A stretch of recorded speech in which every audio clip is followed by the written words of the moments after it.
சென்னையில் properties தேடுறீங்கன்னா finebhk.com போங்க. Magic ப்ராப்பர்ட்டிஸை AI உங்களுக்கு சஜஸ்ட் பண்ணும். மின்னம்பலம் நேயர்களுக்கு வணக்கம். இது டிஜிட்டல் திண்ணை. புதுச்சேரியில இதுவரையும் இல்லாத அளவுக்கு கூட்டணிகள்ல தொகுதி பங்கீடு குழப்பம் நிலவுது. அதுவும் காங்கிரஸ் கட்சி திமுகவை படுத்தின பாடு இருக்கே அப்பப்பான்னு சொல்றாங்க. புதுச்சேரியில போன டைம் காங்கிரஸ் 14 இடத்துல நின்னு 2 சீட்டு தான் ஜெயிச்சது. 13 இடத்துல நின்ன திமுக 6 இடங்கள்ல ஜெயிச்சது. இந்த முறை ஆரம்பத்திலேயே கூட்டணிக்கு யாரு தலைமை அப்படிங்கறதுல காங்கிரஸ் திமுகவுக்கு இடையே பிரச்சனை வந்தது. புதுச்சேரியில நாங்க தான் கூட்டணிக்கு தலைமைன்னு பிடிவாதம் பிடிச்சது காங்கிரஸ். திமுகவும் இதுல எதுக்கு அக்க போறன்னு பேச்சுவார்த்தை நடத்த ஆரம்பிச்சது. புதுச்சேரி திமுக பொறுப்பாளர் ஜெகத் ரட்சகன் எம்பியும் காங்கிரஸ் தலைவர் வைத்திலிங்கமும் தான் பேச்சுவார்த்தை நடத்த ஆரம்பிச்சாங்க. ஆனா வேட்புமனு தாக்கலே முடிஞ்ச பிறகும் இன்னமும் பேச்சுவார்த்தை முடியல.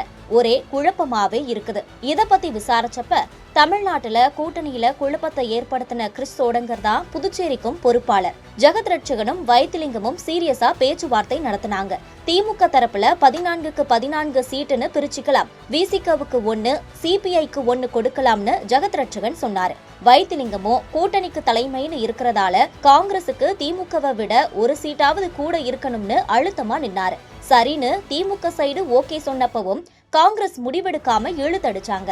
வைத்திலிங்கத்துக்கிட்ட ஜெகத் ரட்சகன் கேட்கிறப்ப டெல்லி தான் முடிவெடுக்கணும்னு சொல்லிட்டாரு. திமுகவும் காங்கிரஸ் முடிவுக்கு வெயிட் பண்ணின நேரத்துல தான் கிறிஸ் சோடங்கர் திமுகவை பழிவாங்குறேன்னு ஒரு கேம் ஆடினாரு. அதாவது தமிழ்நாட்டுல தான் எப்படியோ திமுகவோட கூட்டணி வச்சிருக்கிறோம், ஏன் புதுச்சேரியில விஜய் தாவைக்கவுடன் காங்கிரஸ் கூட்டணி வைக்க கூடாதுன்னு ராகுல் காந்தி கிட்ட விளையாட்ட ஆரம்பிச்சாரு. ராகுல் காந்தியும் இந்த விளையாட்டுல இறங்கி விஜய கூப்பிட்டு பேசி கூட்டணிக்கு ரெடியாகிற மோடுக்கு போயிட்டாங்க. புதுச்சேரியில டேரா போட்ட கிறிஸ் சோடங்கர் காங்கிரஸ் நிர்வாகிகளோட விடிய ஆலோசனை நடத்தினாரு. 10 மணி நேரமா நடந்த ஆலோசனையில விஜய் கூட கூட்டணி வைக்கிறத பத்தி சீரியஸா பேசியிருக்காங்க. இதுக்கப்புறமா ஆஹா டெல்லி வேலைய காண்பிக்குதேன்னு கடுப்பாகி போன ஜெகத் ரட்சகன் ஸ்டாலினை சந்திச்சு பேசினாரு.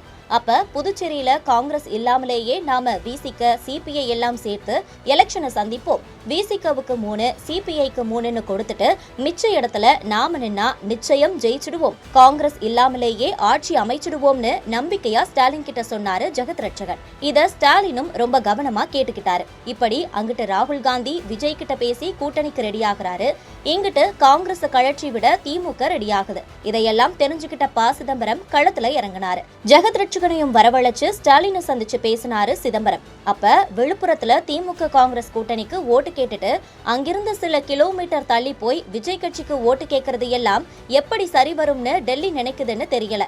இது சரியானதும் இல்லன்னு ரொம்ப வேதனைப்பட்டிருக்காரு. டெல்லி லீடர்ஸ் கிட்டையும் சிதம்பரம் பேசினாரு. டெல்லியில இருந்து பாசிட்டிவ் சிக்னல் சரியாக வரல. இப்ப காங்கிரசுக்கு 16 திமுகவுக்கு 14ன்னு தொகுதி பங்கிட்ட அறிவிச்சிருக்காங்க. இதுல திமுகவே கூட்டணி கட்சிகளுக்கு சீட்டை கொடுக்கணும்னு காங்கிரஸ் சொல்லி இருக்கு. அதனால விசிகவுக்கு 1 சீட் திமுக கொடுத்திருக்கு என்றனர். திமுகவுக்கு ஒதுக்கின தொகுதிகள்ல வேட்புமனு தாக்கலை செஞ்சிருக்க காங்கிரஸ் நிர்வாகிகள் வாபஸ் வாங்க மறுக்கிறாங்களாம். என்னையான்னு கேட்டா ஃப்ரெண்ட்லியா ஃபைட் பண்ணுவோம், நீங்களும் நில்லுங்க நாங்களும் நிற்கிறோம், எலெக்ஷன்ல ஜெயிச்சதுக்கு அப்புறமா பார்த்துக்கலாமேன்னு அசால்ட்டா சொல்றாங்க. சென்னையில இன்னைக்கு பிரஸ் மீட்ல பேசின திருமா கூட இத பத்தி விரிவா சொல்லி இருந்தாருன்னு சொல்றாங்க.